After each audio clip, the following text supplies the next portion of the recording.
যখন তার হাতে নিয়ে নেয়, সেই ফেরেশতারা অতি তাড়াতাড়ি আজরাইল আলাইহিস সালামের হাত থেকে সেই রূহটাকে নিয়ে তারা জান্নাতি কাফন করাইয়া দেয় আর জান্নাতি সুঘ্রাণ তাকে লাগাইয়া দেয়। বলি সুবহানাল্লাহ।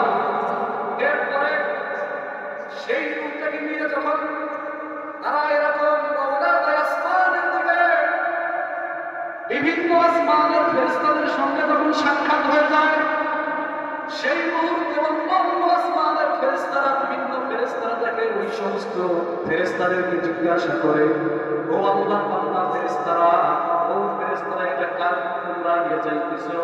তখন ফেরেশতারা বলে, আল্লাহর বান্দা তোর নামটাই বলে যে অমুকের পুত্র অমুকের রূহ আমরা নিয়ে যাইতেছি। বলি সুবহানাল্লাহ। আর আওয়াজ দিয়ে বলে সুবহানাল্লাহ।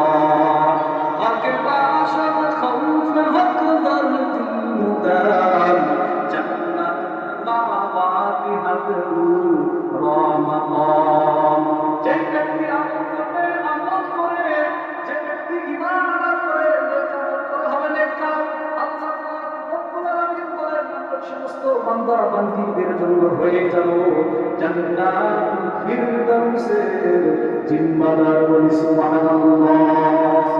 এরপরে ফেরেশতারা তাকে নিয়ে আসমানের দিকে রওনা দেয়। প্রথম আসমানের দ্বারপালক ফেরেশতার কাছে যখন পৌঁছে যায়, ফেরেশতারা প্রথম আসমানের দ্বারপালককে বলে, দরজা খুলে দাও। সেই প্রথম আসমানে ফেরেশতারা কে বলে, তোমরা কারা, কি নিয়ে এসেছো? প্রথম আসমানের ফেরেশতাদেরকে এই সমস্ত ফেরেশতারা বলে, আমরা নেককার ব্যক্তির রূহ নিয়ে এসেছি।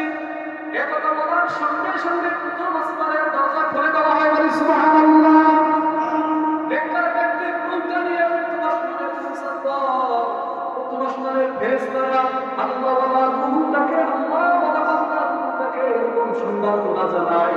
পৃথিবীর জমিনের নিয়ম হলো, যখন কোনো কিছু মসজিদের মসজিদ প্রধানমন্ত্রী কোন জায়গায় যায়, সামনে সিকিউরিটি গার্ড কাটিয়ে থাকে না ভাই? বলে সামনে কিছুগুলো থাকে ভিআইপি ঢুকিয়ে, পিছনে কিছুগুলো থাকে যাতে তাকে সম্বর্ধনা জানায়। সামনের দিক থেকে কোনো জানা কোরবান না হয়, পিছনের দিক থেকে যারা প্রতিষ্ঠান না দেয়। এই জন্য দুনিয়ার যারা ক্ষমতাশীল, যারা দুনিয়ার নেতা, এই দুনিয়ার সামান্য পথ পাওয়ার কারণে তাদের সামনে পুলিশ দেওয়া হয়, পিছনে পুলিশ দিয়ে তাকে